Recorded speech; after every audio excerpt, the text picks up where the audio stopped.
Bismillahirrahmanirrahim. Assalamualaikum warahmatullahi wabarakatuh. Waalaikumsalam warahmatullahi wabarakatuh. Para pemirsa dimanapun berada yang suka menonton acara ini, kita kembali dengan tajuk belajar toleransi dari desa. Saya sering mendengar pepatah orang tua bahwa toleransi itu harus diajarkan. Toleransi bisa diciptakan dan diwariskan.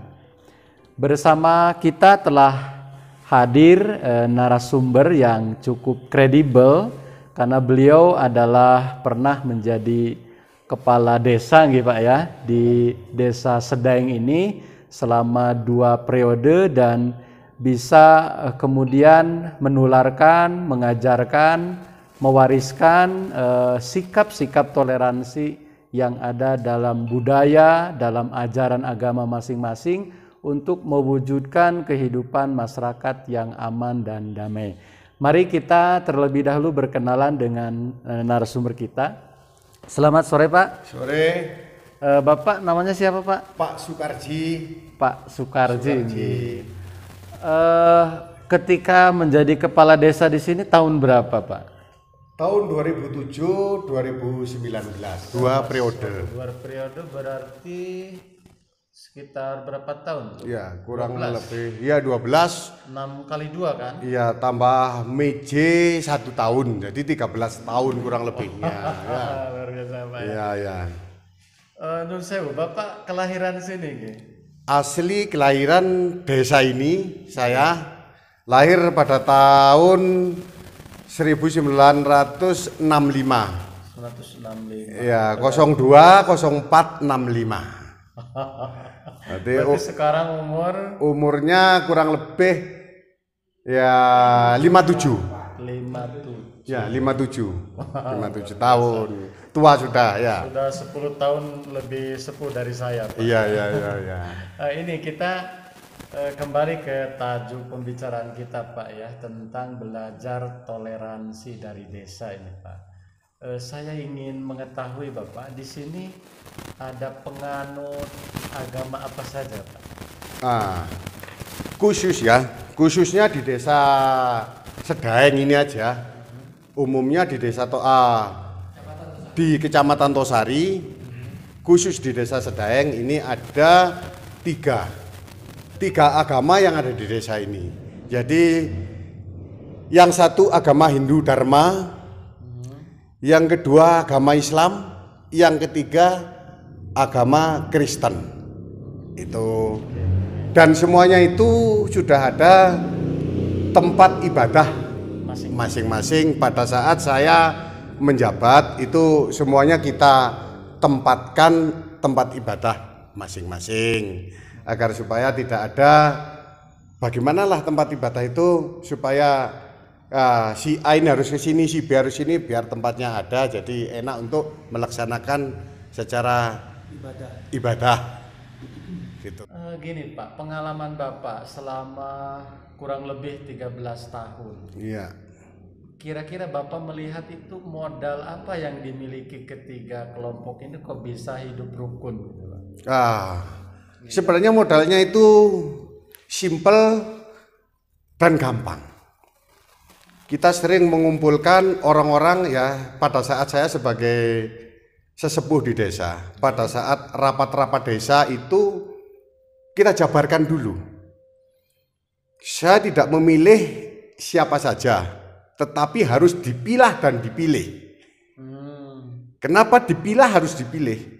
Kamu menganut agama Hindu, benarkan suratmu, KTP-mu, KK-mu, bahwa kamu menganut agama Hindu, mulai dari KTP yang sudah ber-KTP sampai di kartu keluarganya, agar supaya pernikahanmu nanti tidak susah selisih agama ini dan yang lain, masih ngurus lagi surat studi wardani dari pemerintahan sana.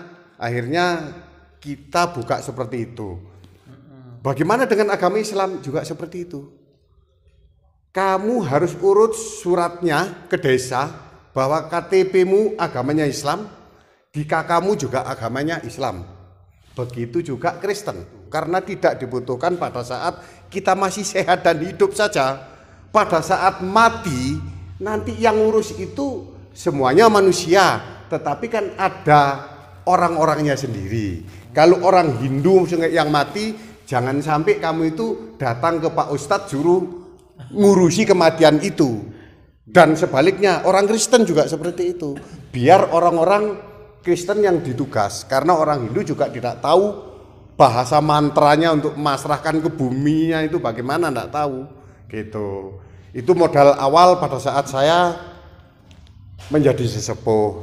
Yang kedua, generasi muda, karena mendengar kata-kata saya seperti itu, sering kita ingatkan, sering kita kumpulan, umat yang di Kristen silakan hari apa kamu kumpulan membicarakan tentang status.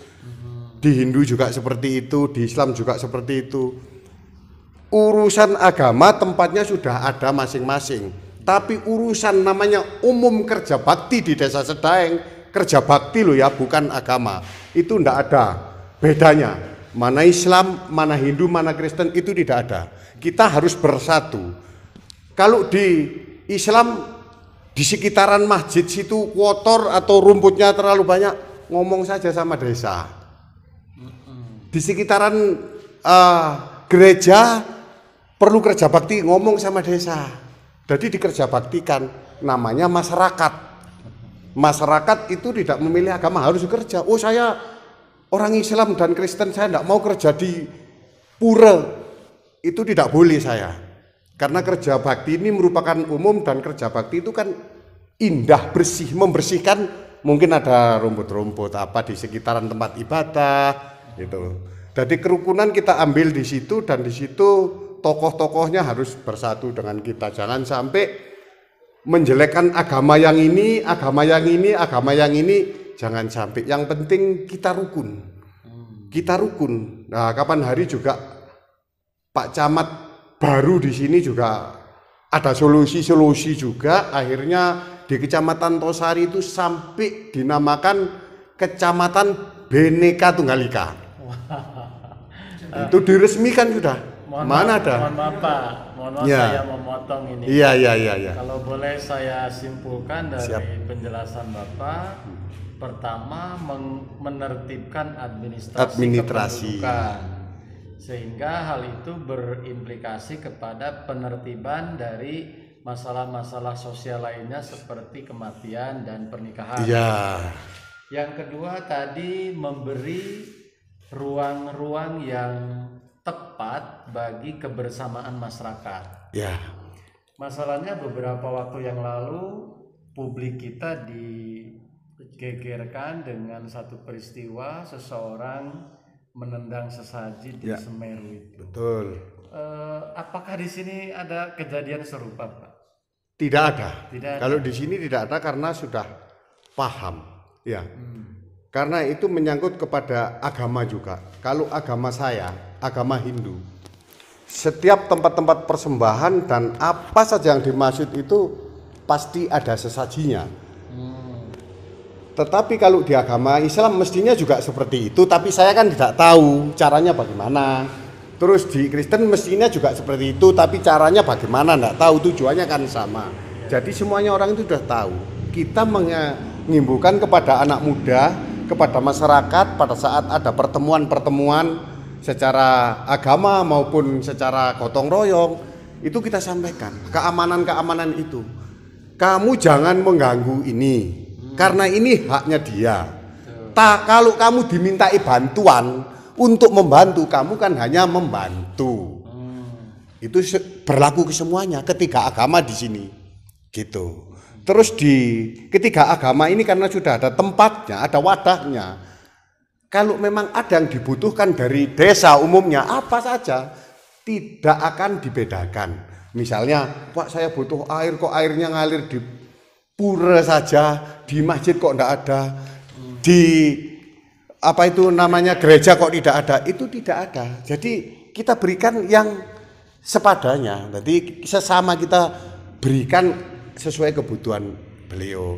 Jangan diganggu kalau dia melaksanakan persembahyangan bagi orang Islam. Bagaimanapun raminya di corong atau di mana, itu memang cara menyembah Tuhannya seperti itu. Kamu tidak tahu, itu hanya mendengar saja. Hormati itu. Itu berlaku untuk kesemuanya. Itu yang berlaku di desa saya ini, gitu. Baik, pemirsa, ini menarik sekali untuk kita simak, kita ambil hikmah, dan tentunya kita terapkan ya. Satu kata yang saya ambil dari beliau tentang nilai toleransi adalah menghormati. Jadi penerapannya adalah ketika ada sesuatu yang berbeda, ya baik dari sisi keyakinan maupun dari pelaksanaan ibadah agama tertentu, maka harus dimunculkan sikap menghormati. Iya, menghormati. Menghormati tidak berarti diam. Ya tadi disebutkan kalau dari komunitas tertentu minta bantuan secara sosial, bisa secara serempak untuk membantu pelaksanaan dari kebutuhan ibadah tertentu ya. Soalnya sudah menjadi budaya ya, kayak sesaji itu memang sudah menjadi budaya di Hindu, khususnya di Sedaeng, dan itu jangan diganggu. Kalau itu diganggu, untung kalau manusia saja yang mengingatkan. Kalau bagi saya yang mengingatkan leluhur, itu orang jalannya lurus itu bisa jadi rewoten, nggak tahu itu kena apa, kan gitu. Karena itu tadi, jangan diganggu. Misalnya sekarang ada 3 agama ini, untuk kegiatan agama itu kan tidak harus sama satu hari, tetapi berbeda-beda hari, bahkan bulan. Ya, hari-hari besar agama itu. Kalau sudah mau acara hari-hari besar agama, cara untuk menyatukan orangnya, maksudnya menyatukan orangnya, urusan agamamu ya agamamu. Jadi tokoh-tokoh yang pemimpin-pemimpin, pemuka-pemuka agama yang kita maksud 3 ini kumpul. Saudara mau melaksanakan kegiatan agama, misalnya di Islam, saya mau ada acara Maulud Nabi di masjid. Ya, bagaimana ini? Oh gini, ini harus ada keamanan di luar itu untuk mengatur orang dan mengatur parkir. Siapa saja itu orangnya? 3 agama ada di situ. Ya, Banser itu dari keamanan yang dari agama Islam. Pecalang itu dari agama Hindu. Bribka itu dari Kristen. Bajunya beda-beda untuk keamanan itu. Kalau Banser ya blonteng gitu ya. Kalau Bribka ya ada tulisan itu, ada judulnya itu. Terus kalau Pecalang ya jelas sudah. Nah, kemana dia? Larinya kepada masjid semuanya untuk mengamankan orang dan mengamankan mobil-mobil supaya tidak ada kericuan-kericuan di situ. Bagaimana kalau Hindu yang upacara agama? Ya ketiga agama ini yang bagian mengamankan ikut semua. Bagaimana kalau Kristen? Ya ketiga agama ini ikut mengamankan juga, ditugas oleh tokoh-tokohnya. Maka itulah menjadi bersatu aman, biarpun beda agama tapi tetap rukun. Ya, mangan yo bareng, ngombe yo bareng, rokokan yo bareng. Itu dulu ya.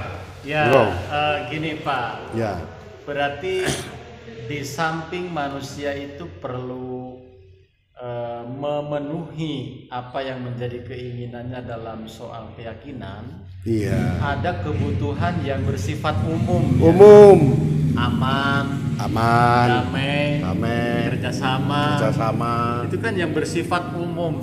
Artinya ke semua komunitas agama bisa saling bahu membahu dalam hal ini. Iya. Iya. Mungkin yang saya ingin tanyakan, Pak, apa yang menjadi titik utama gitu, hal utama yang bisa menyatukan 3 agama ini, masyarakat 3 agama ini, apa yang bisa menjadi pemantik untuk mereka bersatu gitu, Pak? Jadi begini, menyatukan orangnya ya, tidak menyatukan agama ya. Menyatukan orangnya itu hanya tingkat pengaturan dari anak muda diatur ya. Kamu Saya sudah tahu kamu itu meluk agama ini. Bahasai rumaten agamamu. Rumaten agamamu. Kamu megang agama ini, menganut agama ini, rumaten agamamu. Jangan ikut agama itu, jangan ikut agama itu sesuai keyakinanmu. Yakinkan agama itu. Semuanya agama menurut saya pribadi sama, tujuannya hanya kepada sama Tuhan. Kalau ngomong Tuhan itu luas, ya. Kalau ngomong Yesus Kristus, Gusti Allah, Sanjang Widi kan namanya beda-beda. Tapi tetap satu itu Tuhan. Jadi kalau nyebut Tuhan, Tuhanmu itu tujuannya sama. Jadi tidak ada gunanya kamu bertengkar tentang agama seandainya seperti itu. Tidak ada. Kamu pasti rugi. Punya keuntungan apa seandainya kamu gegeran tentang agama? Hindu dan Islam geger. Apa yang kamu dapat? Itu harus dipelajari dulu. Hindu sama Kristen gegeran. Apa yang akan didapat? Tidak ada. Melainkan rugi dan pikiran kurang normal, musuh-musuhan. Padahal tentang nama agama saja itu tidak perlu. Melainkan kita harus gotong royong rukun. Apa yang dibutuhkan kita gotong royong. Ya, kita gotong royong. Nah itu memang perlunya dengan adanya sosialisasi dengan masyarakat umum, juga anak-anak muda, juga anak-anak yang tertentu atau orang-orang yang tertentu, maksudnya orang yang beragama Islam, beragama Kristen, beragama Hindu. Kita duduk satu meja untuk mengatur anak-anak muda agar supaya nanti anak muda tua itu tidak menjadi bentrok, menirukan tokoh-tokoh yang sudah pernah kumpul satu meja untuk mengatur kerukunan itu. Itu biasanya saya sering melakukan seperti itu di desa saya. Maka itulah yang menjadi menguatkan bahwa Tengger ini ada berapa saja orang yang berbeda agama, tetapi kerukunan tetap erat, tidak ada bengkak sama sekali. Jadi tetap bergandeng renteng. Kalau ada acara-acara besar umum yang doa adalah 3 agama, kalau memang 3, kalau ada 4 ya 4 orang itu tokoh yang berdoa. Jadi karena di sini ada 3, Hindu, Kristen, Islam dibariskan di umum itu untuk berdoa. Siapa dulu terserah. Tapi biasanya Hindu lebih dulu, setelah itu Islam, setelah itu Kristen. Doa bersama. Itu mewujudkan bahwa kepada umum itu loh, doanya jejer, masih ada doa sendiri-sendiri, tapi ketiga agama doanya jejer, bergantian. Itu merupakan salah satu background untuk mengeratkan persaudaraan, mengeratkan tingkat kerukunan, dulur. Ya, itu modal awal adalah di situ. Ya. Itu. Ini monggo. Saya kira untuk membingkai apa yang disampaikan Pak Sukarji ini adalah salah satu kalimat yang sangat indah dari mendiang Bapak bangsa kita, Gus Dur, bahwa perbedaan itu tidak mungkin disamakan, tidak mungkin dipersatukan, tetapi yang paling mungkin adalah dirukunkan. Iya. itu saya dirukunkan. Kalimat itu membingkai apa yang Bapak sampaikan tadi. Apakah di dalam sebuah keluarga ya dari 3 agama ini, apakah ada juga dari pihak pemukanya untuk bagaimana sih di dalam keluarga itu mendidik generasi mudanya atau anak-anaknya agar juga bisa saling menghormati? Iya. Anak-anak yang lain. Seperti apa itu? Ada. Suatu contoh di dalam masyarakat di desa Sedaeng itu ada satu keluarga itu 2 agama. Maksudnya begini. Si suami menganut agama Islam. Si istri menganut agama Hindu. Ya. Tetapi pada saat pelaksanaan pernikahan dulu itu menganut agama Hindu.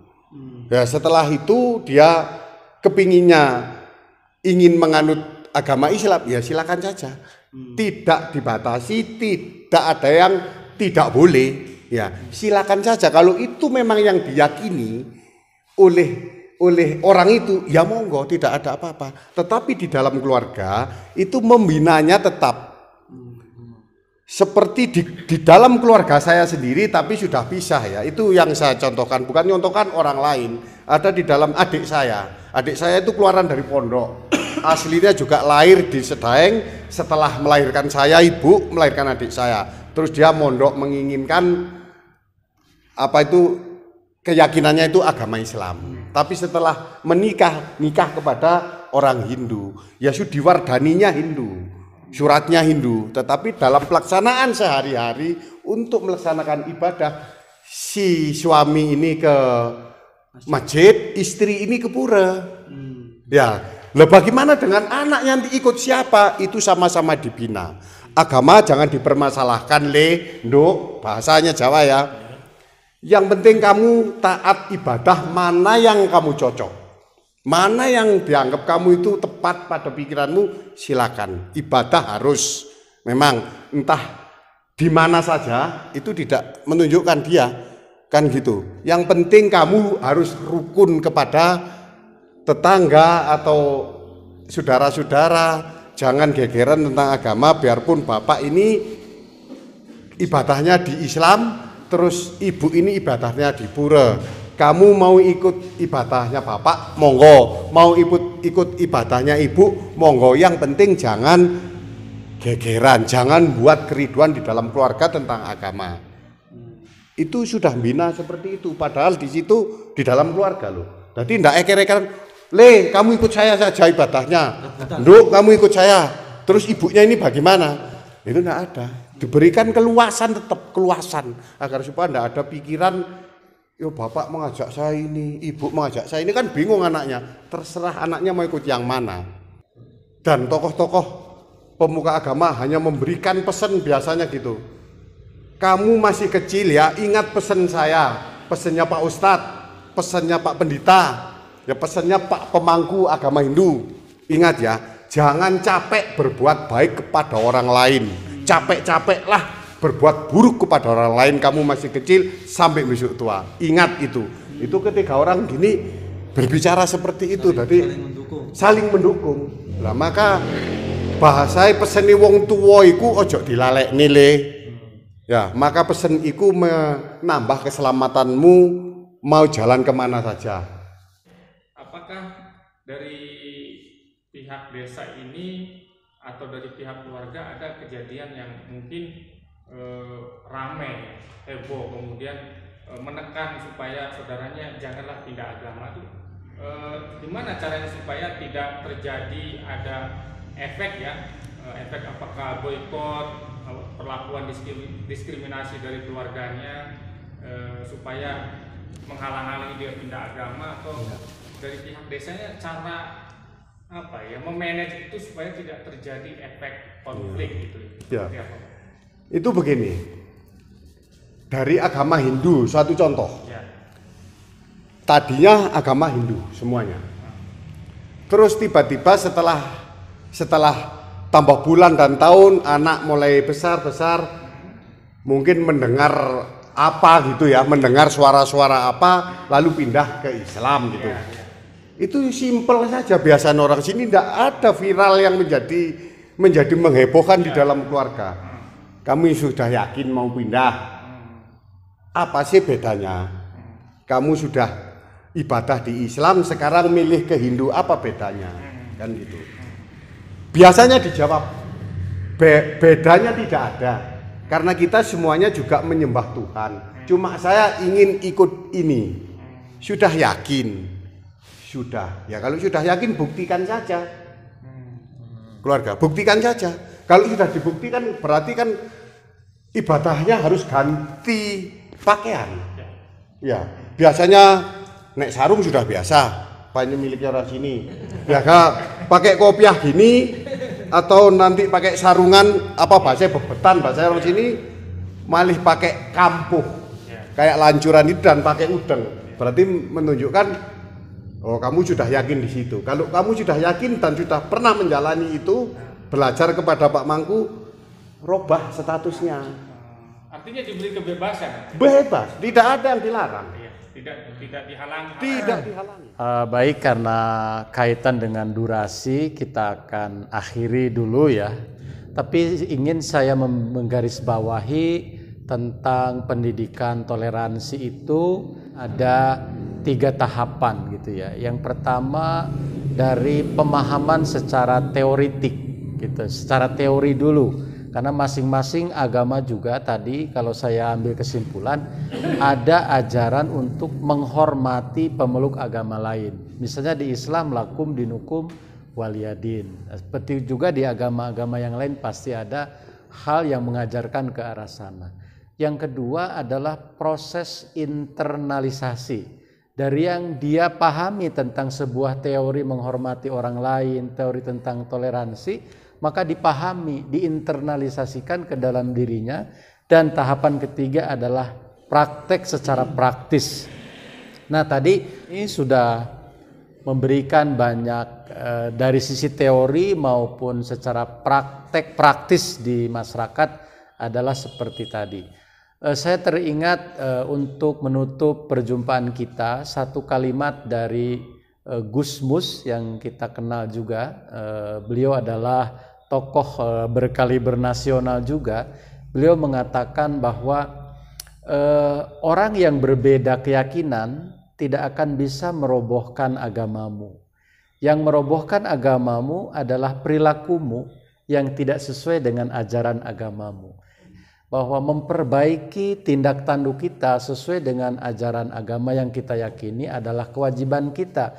Sehingga orang lain bisa memandang apa yang kita yakini adalah sebuah keindahan. Artinya tidaklah kita elok mengurusi keyakinan agama orang lain, ya, tetapi tidak memperbaiki akhlak secara pribadi. Ya, itu akan bertolak belakang, akan justru kontraproduktif dengan apa yang kita yakini. Saya kira perjumpaan kita sampai di sini dulu. Mudah-mudahan memberikan inspirasi kepada sahabat dimanapun berada, terutama sahabat-sahabat muda kita yang perlu kita warisi nilai-nilai toleransi dari apa yang telah kita praktekkan dalam kehidupan sehari-hari. Terima kasih. Assalamualaikum warahmatullahi wabarakatuh. Waalaikumsalam warahmatullahi wabarakatuh.